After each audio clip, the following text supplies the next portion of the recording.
Hey folks, we're going to talk through today an app that I made a few weeks ago and I've already explained part of, where we take a given molecule and we enumerate all possible molecules that can be made with that array, that list of elements. Say if it's hydrogen, there are only two hydrogens. They can only bond to each other one way. There's only one example.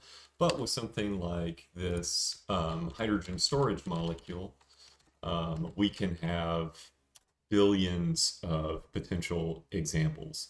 And what I've done is I've written an application that will first enumerate all of them and then compute their energies in parallel in a way that I can run it on a supercomputer and perform thousands of evaluations per second. Right now, this is running on my desktop computer, and even so, we're getting a fairly fast evaluation rate. So you can see here all my energies getting written out to disk, too fast to see, or certainly too fast to count, but I can count them and we can see that we're getting somewhere in the ballpark of maybe a few hundred per second. Not bad for running only on one computer. But even so, on a single computer, and especially when I deployed this application on a supercomputer, I had to make some optimizations in order for this parallel code to run very quickly, and we're going to walk you through those today. So first, I'm going to stop this so it's not running in the background while I'm trying to record. So we're going to start off by explaining the applications which I'm running. And to do so, let's go take a look at the source code. So there are two applications that I'm running here. The main one is a compute application where I'm given these smiles, which defines the structure of a molecule, what level I want to compute the energy at, whether I want to compute the energy after optimizing that geometry, and then finally some information about what outputs to provide. The code here is fairly straightforward. I use a combination of RDKit to compute the structure of the molecule using a force field from the 1990s. Then I use a tool called QC Engine. I really love QC Engine. Wonderful code. It lets me wrap many different types of quantum chemistry calculations. And what I'll do here is I'll call some other functions that I've built using QC Engine to compute that energy and return it back to the user. And you'll note I returned a handful of things: the energy, how long it took to get the energy, the structure of the molecule, and if desired, a full record holding all of the energies for every step in case I want that information for debugging or training a force field. Not sure, but I included it while I was at it. So that's one application. Given a molecule, compute its energy. The second function in here I have does only one thing. It takes that output result, which remember is an energy, a runtime, and some other data, and writes that to disk as well as updating some databases. So here I've written a function that takes in the inputs to that function that I showed you earlier. Here's a smile string. Here's a unique identifier, the inchy key of that smile string. Quick aside, smile strings are not unique to a molecule. There are multiple ways to write the same structure using a smile string. There's only one inchy key per molecule, so that's why I use this key to keep track of what I've run rather than the smile string, since the smile string could vary. And this function here is very simple. I unpack that result, I update the energy in a dictionary that I'm keeping track of, and I write the data to disk asynchronously. Now, to build my full application, I need to run both of these. I need to run for each of molecules, which could be tens. I think the largest case I've run is maybe 10 or 15 million molecules. And I need to run this every function on each. And the way that I do that at scale is to employ Parsl. So let's go to the application here. I've given some videos on Parsl before, and I'll link you to the Parsl documentation. But the short version for how I define this is I create two different execution pools. Execution pools define which computers I can run, and for each computer, how many tasks it can run at the same time. I create one that defines the executors that will be performing that quantum chemistry calculation, and I add a second one. This this pool here only has one instance running at a time, and it runs a writing function. So here I'm going to run these in two different ways. So the first is I'm going to create a function that will run, or I'm going to define my function that computes the energy, and I'm going to pin it to run on only those compute resources. So here you can see I'm creating a function just out of my convenience, pins the inputs that are going to remain the same for every invocation using functools Parsl. I update the wrapper such that the name of this Parsl function, or this partial function, as it is legible by Parsl, will be called run molecule. That's really just for making my log files pretty. And now I've got that application. It's able to run via Parsl with this Python application, and it's pinned to those compute executors. Likewise, I take this write function and I do something very similar. I pin the options that will not change, namely what level of energy did I run, whether I relaxed or not. And notably, I pin the input file, or sorry, the output files that I'll be writing to. So that's how I've taken these two functions and I've now enabled them to run in parallel. I can run an arbitrary number of these run molecule functions, which compute my energy, across as many executors that my Parsl function defines. And I will have exactly one thread running my write function. Now, that single function running a write, why I only have one of those, is such that I don't have two things trying to write to the same file at the same time. I don't believe Python has any mechanism to ensure that two writes don't overlap each other, and I really didn't want to find out if that was the case.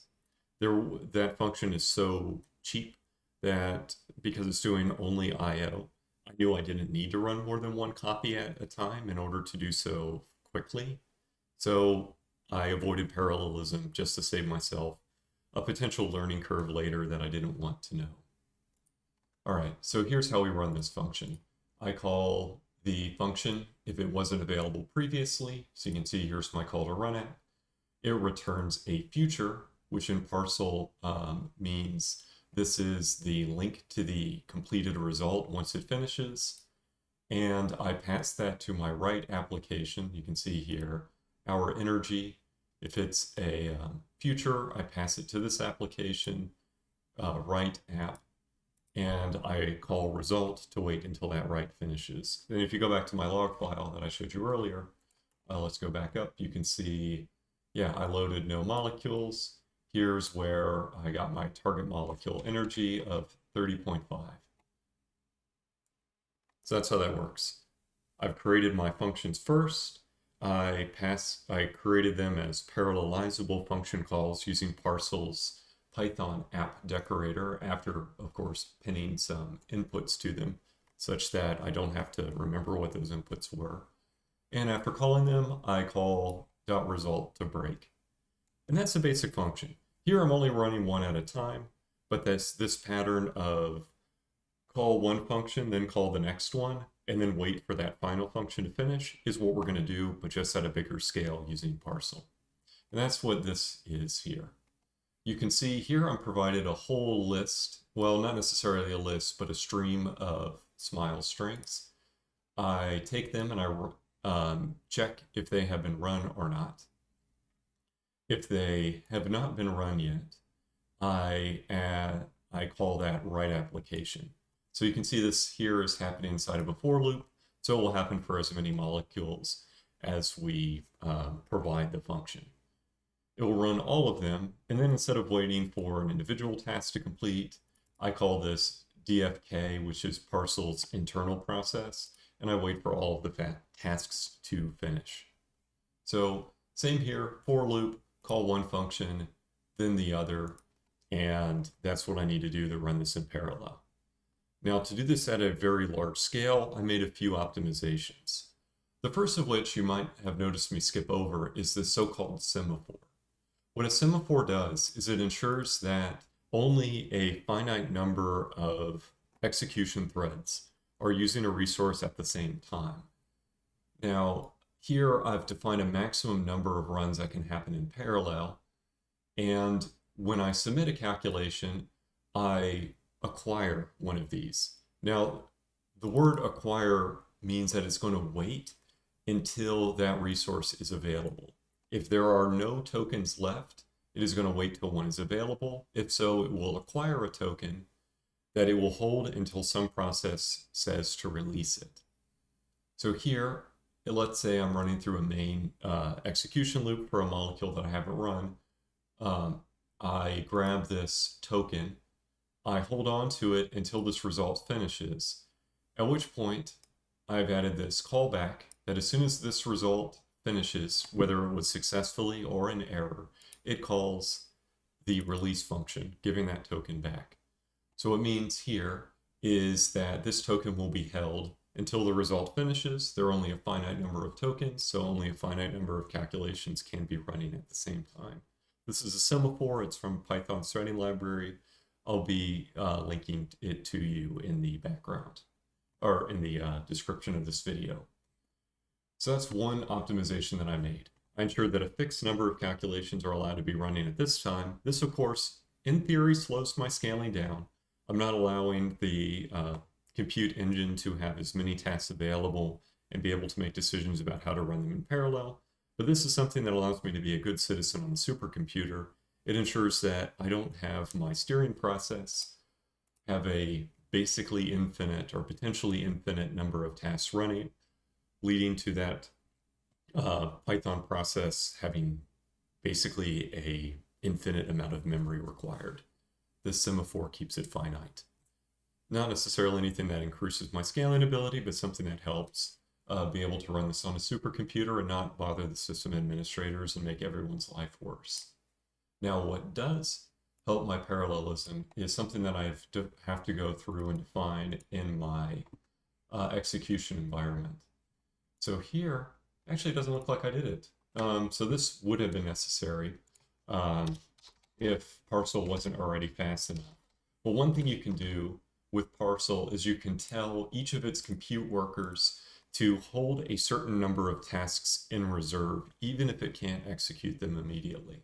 This prefetch capacity block, which I didn't actually check to see if I was using, is a tool that Parsl uses to ensure that if a slowdown happens in the code which is managing and retrieving results from distant computers and bringing them back home to your main execution thread, this ensures that it still has enough work to consume. So it turns out I'm not using it here. Parsl was fast enough on that. I didn't observe bog downs with my particular script, but I could easily increase this to say 128 to ensure that it has minutes worth of work, even if it's without having to get more from the steering process. That's one trick I played. The other is on the output. So you'll note here, if you recall from back in the beginning, I passed this Parsl function a pointer to a file rather than the path to the file. So that means that within this function call, it does not close the function that it is, or does not close the file that it is writing to.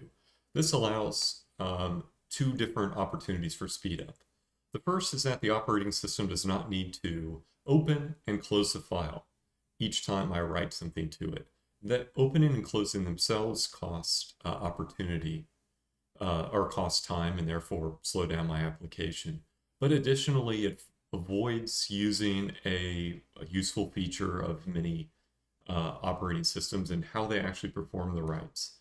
I don't know if you recall from a previous video that I wrote about context managers, but calling the print function within Python does not actually immediately write to disk.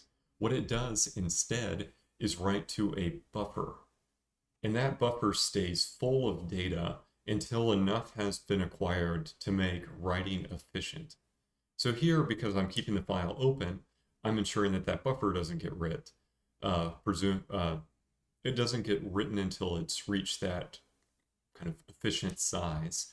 And I'm allowing the code to speed up by being able to fill that buffer, write less frequently, and therefore not bog down when too many too much data is fed to it. And I think that's all the tricks I played. I'm going to go back and check my notes real quick. Yeah, I don't write to disk. These writes are also happening asynchronously with the rest of the code. I free up resources. Let's go back to my submit script. See here, I free up resources and submit the next task before this write finishes. And that ensures that if there's, say, a backlog happening on the writes, I can let a buffer fill up on there until results complete, or until the writing thread catches up to the execution again. I didn't actually test if that actually became the case, but that's something I wrote in here just while I was doing it to avoid another bottleneck. And that's allowed me to use this particular bit of code here to run thousands of molecule calculations at a time across hundreds of nodes on the Theta supercomputer and achieve rates of thousands of molecules evaluated per second, allowing me to scan truly kind of enormous molecule spaces for this process of calculating their stability. So that's a lot for today, but just to recap, what I did in order to make this application scalable is I wrote a simple function to do both my compute, and I wrote a secondary function which does my write. Because I've got two different functions that happen separately, I can run each of them in parallel using the Parsl workflow engine. And I made this write function efficient by not opening and closing a file repeatedly. So that's all for today. Hope you all are enjoying 2024, and have a nice day today.